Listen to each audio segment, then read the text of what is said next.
เยอะหอยไอ้เขาบริสุทธิ์ยาหอยโอ้อันนี้เขาเอิ้นว่า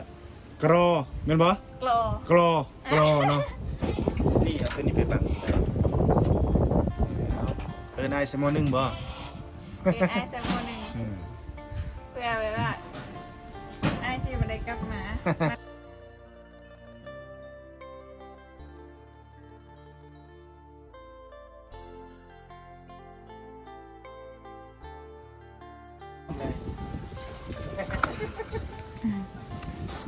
ติดกับอันเดสต่างๆมา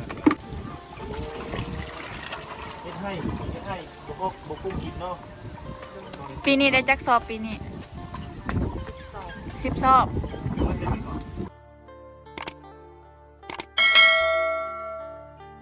โอเคทุกคนหลังจากที่เราไปติดตามวิถีชีวิตของน้องเนาะก็คือที่เห็นแต่เมื่อกี้นี้เนาะกาคิดอีตนสงสารน้องเห็นน้องแบบเด็กน้อยตาดำๆหนะอายุก็ยังน้อยเนาะหากา18ปีนี้ปีกายที่17เนาะตามที่น้องดีได้ทายทำเนาะได้ว่าให้พี่ได้ฟังกันทะเลเนาะว่าชีวิตน้องได้เจออย่างเน่ก็เลยคิดอีตนสงสารน้องก็เลยส่วนให้ตุกได้มาทายเนาะเพื่อว่าสุขนูชีวิตให้น้องแบบดีขึ้นเพื่อว่าให้น้องมีหอยยิ้มทะเลเนาะก็เลยตอนนี้แม่เขาก็ได้กลับจากสวนของน้องแล้วเนาะ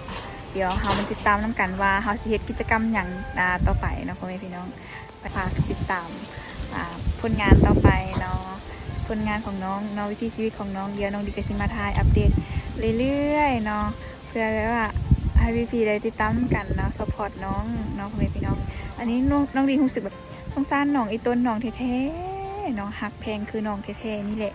เนาะก็คือนางเอกน้องดีที่แบบเคยถ่ายน้ำกันทะเลแต่วันนี้ก็เลยแบบเซิร์นสวนไอตุกเนาะคืออีต้นตามที่แบบน้องดีได้ยินมาฟังมาเนาะที่น้องดีสัมผัสไปเนาะน้องดีก็เลยแบบส่วนไอตุกไปเพราะว่าเพื่อให้คิดว่าไอตุกหันน่าจะสวยน้องได้นะพ่อแม่พี่น้องเดี๋ยวซานระบบเก่าๆได้อยู่ไหนนี่อย่างน้อยสิเฮ็ดหยังดังไฟมาสินึ่งข้าวบ่นึ่งข้าวบ่มาหอดแล้วก็ดังไฟนึ่งข้าวแล้วเนาะบ่ได้ผักบ่ได้พรเลยนะสะอาดสะอ้างดีนะเงินเพิ่นนี่ได้เป็นไผมะลิอยู่ที่นี่ฮะน้องสาวเลยนะน้องสาวป่ะนี่โอ้ใหญ่มากคือสิงามเนาะน้องสาวล่ะเป็นปะบ่แม่นอ่ะบ่แม่นสิ่งใดก็สิ่งสาวล่ะโอ้เฮือนครัวเจ้านี่เจ้านึ่งข้าวเปล่าไฟสน้อยเฮือนครัวน้องติดแอร์ปะลมเย็นสบายเลยนี่เอาอย่างยังน้องยาวยังเอาเลยเอากาแฟปะกาแฟใส่โน่เด็กนี่เนาะเด็ก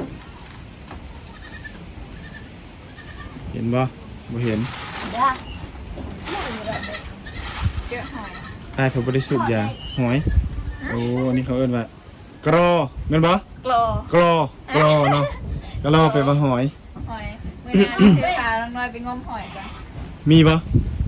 ทางใดบ่แน่ใจให้กันเดียวให้กันบ้านก่อนทำการบ้านแล้วกันเนาะนอแดกอยู่พุ่นบ่เด็กน้ำแม่กาแฟน้ำแม่กาแฟน้ำแม่เด็กน้ำแม่เน้นติดไปนำขออนุญาตนะไปเท่าเด้อมื้อนี้เด้อว่าถ้าลูกสาวจะได้มื้อนี้ได้เอียงคือยับเข้ามาหาไอ้แท้ย่าโอ้พระเจ้าเก้อตกใจหมดเอียงตกผ้าบ่ผ้าบ่มีโอ้เกิบที่ว่าขาดสามารถเอามาดังไฟได้เนาะไปอ้อยไฟได้อ้อยไฟดังไฟได้ส่วนน้ำมันเขาจะอย่างสิได้พี่น้องเอ้ยบ่มีไม้เปกน้ำมันไม่ใส่ไม้เปกบ่มีไม้เปกเพิ่นเลยบ่ได้ใส่เพิ่นอยากได้ก็ต้องซื้อไม้เปกแม่นบ่แม่นต้องซื้อโอ้ยบ่เคยได้ใส่สมัยตู้บ่ฮู้จักทำเลยในชนบทน่ะบ่ฮู้บ่แม่นบ่เคยใส่บ่ฮู้ไม้อ้อยไฟเนาะนี่จักไม้อ้อยไฟนี่หลักๆเลยก็จะเอาเกิบเนาะโอ้ระวังเด้อพี่น้องเด้อมาเที่ยวชนบทได้เดี๋ยวลักเกิบด้วยไฟ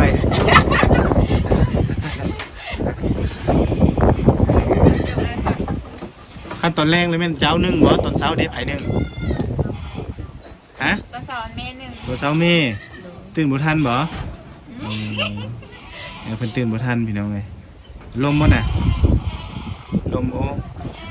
เฮ็ดอะไรนี่ให้ไอ้บังให้บ่เอาไอ้บังลมหาบังได้เด้แต่บังใจอ้ายบ่ให้มาหาเจ้านี่เป็นไปบ่ได้เด้ เบาอีกตบมุกเองพี่น้องเอ้ยนี่เอาตัวนี้ไปบังนายสมอ1บ่เป็นไอซ์โมหนึ่งเพื่อไว้ว่าไอซีมันได้กลับมาทายอีกต้องมาแหละมาบ่มาแน่นอนคอมเมนต์มาได้เด้อถ้าใครอยากให้มาถ่ายน้องสาวคนนี้เนาะน้องแก๊สนี่เห็นปะแก๊สบ่สื่อเจ้าเนาะสิได้สื่อไหมล่ะวันนี้น้องแก๊สทำไมบ่าวตุ๊กเปลี่ยนชื่อให้น้องเขาชื่อน้อยน่ะดีแล้วสาวน้อยนี่แหละสาวงามบ้านป่าอายุ17 ปี18 ปีแล้วเนาะ18 ปีแล้ว เดี๋ยวจะพาหนุ่มไทยมาหาเนาะเอาวะฮะเอาเดี๋ยวพาหนุ่มไทยมาหาเอานุ่มไทยคนใดสิอยากมาหาคอมเมนต์ได้นะต้องบอกว่าเอาเด้อพามาตามติดวิถีชีวิตเด้มาเยี่ยมมายามนี่แหละเยี่ยมยามน้องสาวเพิ่น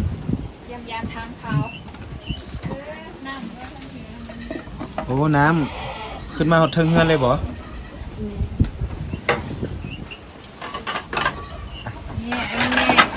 บ้านชวนสบายดีโอ้สบายดีก็ได้เนาะใช่แม่ไปเลี้ยงงัวเอาเลี้ยงงัวคือได้ไข่มดแดงนี่โอ้เลี้ยงงัวได้ไข่มดแดงก็น้ำลายกำลังนึ่งข้าวเตาไฟนึ่งข้าวปะ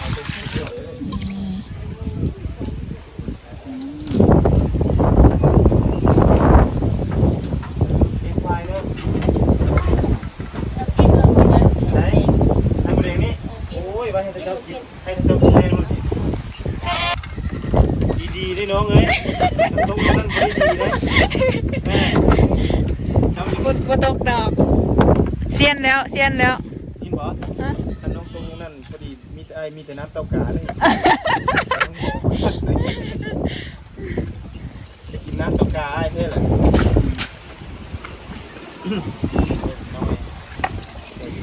ได้คลิปพูดหนึ่งอยากโดดชันงอยไประวังเลยนี่เป็นห่วงเลยที่มีคนเป็นห่วงอยู่เนาะเว้นโอ๊ยให้น้องดิตกโลดวันนี้ที่ให้ถ่ายได้น้องหน่อยแล้ววันนี้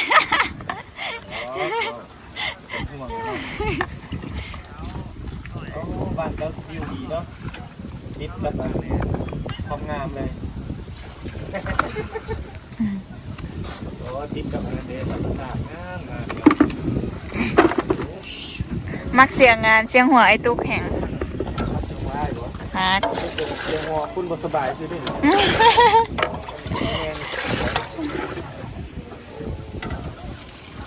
ต้องแต่ละมื้อนี้ต้องให้ติมหัวที่เป็นต้องให้ติมหัวพอกินเนาะเข้าหน้าร้อนนี่เขาซื้อโอ้เขาซื้อไม่ซื้อข้าวน้อยยังเฮ็ดให้บ่กุ้งกินเนาะปีนี้ได้จักสอบปีนี้10 สอบเปิดแล้ววันนี้สิได้ปลูกไม้แล้ววันนี้ข้าวกินแล้วเดี๋ยวไข่เด้อ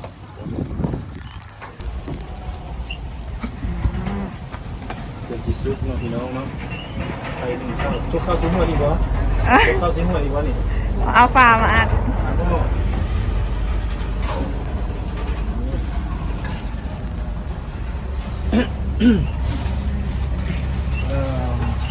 ปกตินี่เฮ็ดเนี่ยได้กินฮะก้อยเฮ็ดก้อยโอ้เคยอยู่บ่ทอดใส่ไข่นี่บ่เคยโอ้น้องดีเคยทอดบ่เคยบ่เคยนี่ทอดใส่ไข่แซ่บเลยน้องน้อยบ่ลองเบิ่งบ่ลองบ่บ่ลองบ่ฮู้เด้ของแซ่บโอ้บ่เป็นก็สิยากหยังสอนให้เป็นล้นแหละเป็นยังไข่มดแดงเป็นบ่เป็นเนาะ มื้อหน้าพาไอ้ตุกพาน่ะไปแย่ไข่หมดแดง พายไปได้บ้างมั้ยเนี่ย อะไรอ่ะ ไปหาแย่ไข่มดแดง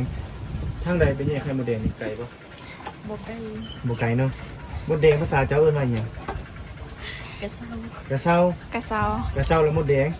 คำว่าไข่มดแดงนี่ซะฮะ เซา ฮะ แต่ละเซา อหยังก็ ตะเรือกระเซา ตเรงกระเซ้าโอ้ตเรงกระเซ้าแล้วไข่มดแดง แม่น โอ้นี่ภาษาตะโอยวันละคำพี่น้องไงเน้นบ่นี่ผู้จบผู้งามบ่เดี๋ยวตุกพามาหานี่เนาะอายุ18 ปีแล้วพี่น้องเนาะโอ้โรงเรียนห้องไหน มอสี่ โอ้จบม .4 จบบ่มสี่ จบบ่หรือว่าบ่จบ บ่ได้ บ่จบ บ่จบซ้ํ ออกกลางปี ปีนั้นน่ะยังมาเจกกันในอยู่ในกินอยู่เนาะเหมือนบ่ไอ้มากับทีมงานมาแต่ไทยเหมือนบ่ แม่น ปีนั้นยังปุลุไปลอยอยู่เนาะยังเป็ เป็น น คน เฮียนอยู่เนาะ ยัง ใส่ชุดนักเรียนอยู่ตอนนั้น ใส่ชุดนักเรียนอยู่ตอนนั้นวันนี้เพิ่นก็ออกแล้วเนาะพี่น้องเนาะ อ๋อเฮียนแล้วถ้าย้อนเวลากลับไปได้อยากเฮียนต่อปะ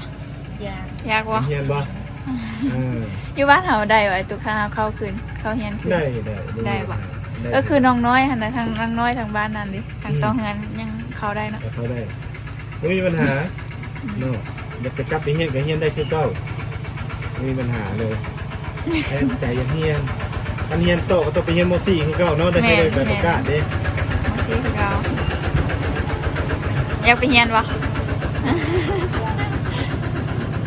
ไปเฮียนเนาะเป็นจังไดชีวิตตอนนี้มีความสุขบ่แฮปปี้ดีบ่ มีความสุข มีความสุขเนาะแฮปปี้บ่แฮปปี้บ่ แฮปปี้แบบความหมายของหายบุ้ยเนี่ยแบบบุ้ยแบบประเทยอย่างงี้แล้วความหมายแล้ว แฮปปี้ เออ ดีเนาะ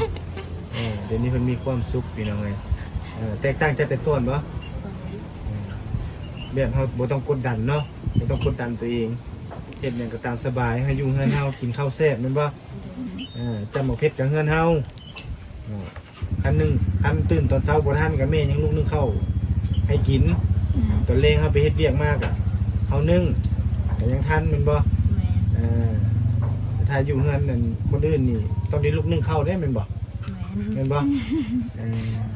นี่อันนี้ถามน้องสาวเพิ่นประสบการณ์ตัวจริงจะผิดจะถูกแต่ก็ถ้าผิดก็ไอ้ขอโทษเด้อ ถ้าไอ้ถามผิดก็ไอ้ขอโทษได้บางทีไอ้บ่ฮู้เด้บางทีน้องบ่อยากให้ถามก็มี ให้ทำอยุติ ไอ้ถาม ทำได้ ถามได้ ทำ เนาะ ได้บ่ เออ ทำได้ทุกอย่างเลยเนาะ แม่น แต่ว่าคำถามใดที่ตอบบ่ได้ก็คือเว้นไว้ก็ได้ ก็ไอ้ก็สิบ่ถามอย่างไรดอกไอ้ก็มีแต่จะถามเรื่องนี่แหละชีวิตการเป็นอยู่ของเจ้าปัจจุบันนี่แหละจะมาอยู่เฮือนได้ดนแล้วบ่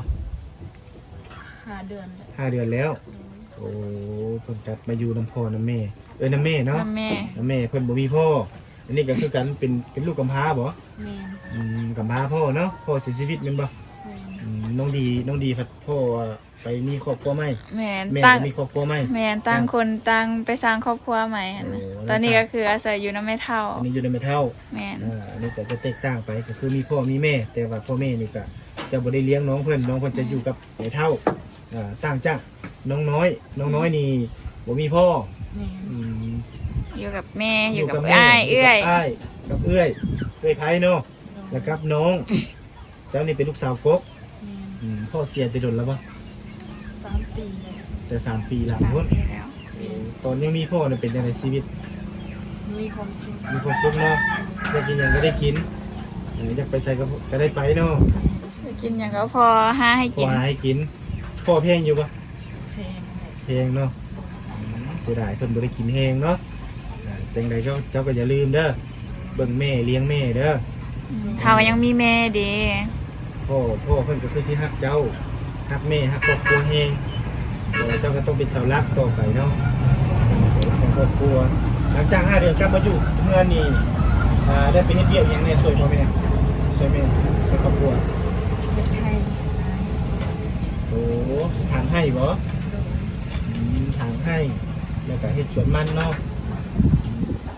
เข้าต่อไฟเนาะแต่ละมื้อเนาะ อันนี้คืออาชีพหลัก ชีวิตของน้องเพิ่น ๆหลัก ต่อไป ๆ ข้างหน้ามาถ่ายตลอดจะสิก็ให้มาบ่ ให้มา ให้มาเนาะให้มาครับผม แตกต่างแห่งระหว่างแตะกี้กับเดยวนี้แตะกี้หันปุ๊บโอ้ย แต่ก่อนสิบ่แม่นคันอ้ายอัน มาถ่ายนี่แต่ก่อนคือสิบ่แม่นอยู่ในห้องผมบ่ใส่นอกผมบ่ โอ้ต้องเข้าว่า แล้วก็คันขึ้นมาทั้งเฮือนก็แม่นโดดเฮือนเลยวะ โดนทางฟองเยี่ยมเลยเว้ย สร้างในยันสูงโพดเคยมีได้ไปถ่ายคลิปเฮือนมันสูงจังซี่แหละ เออ เขาโดดตรงเยี่ยมเลย ว้า ก็เลยส่งคนผู้สาวป๋อก็เป็นญาติอีสังญาติเขาเจ้าเข่งฮะตูนเฮือนบักสูงๆนึงไอ้บ่กล้าแล้วบัดนั้นเนาะอันนี้คนบ่อายแล้วพี่น้องมั้ยนี่แหละสาวงามบ้าน ถาม ป ผ ลาม ย ตอบปับนะ ปุ๊บตอบปั๊บอันนี้สาวตัวอ้วยได้นี่ไงสาวงามเผ่าตัวอ้วยคือกันทุกคนล้วนให้โอกาสน้องรวมถึงเบาตุ๊กจึงตัดสินใจมาถ่ายน้องมื้อนี้ให้โอกาสน้องเพราะว่าชีวิตน้องหรือว่าอนาคตน้องนี่ยังอีกไกลเนาะ แม่นอายุก็ยังน้อย ยังหนุ่มยังน้อยยังเป็นนางเอก2งานอยู่ปะ เดี๋ยว นะ ยาก ยาก อยา เนาะ กอะ เนาะมันยากอะมีแต่ตั้งมุกตั้งใจถ่ายคลิป ดู วิถีชีวิตของเจ้าเองนั่นแหละ ว่าเวลาแบบว่ามีงานมีเวียกมีหยังอยากให้อายมาทายกับแบบสมาร์ทเซตหาก็ได้ หายได้ อายได้ จะหายโหลดมีไอ้บ่หายดอก อายมีอายโอ้ยขันยันมีอายหาเซตหาเอ้ยเสร็จบอกเลยว่า ไม่มีปัญหามีไอ้เป็นคนสบายเป็นง่ายๆสบายไปใช้ได้เมื่อ ดีแต่ว่าตัดหัว บวกสาวก็ได้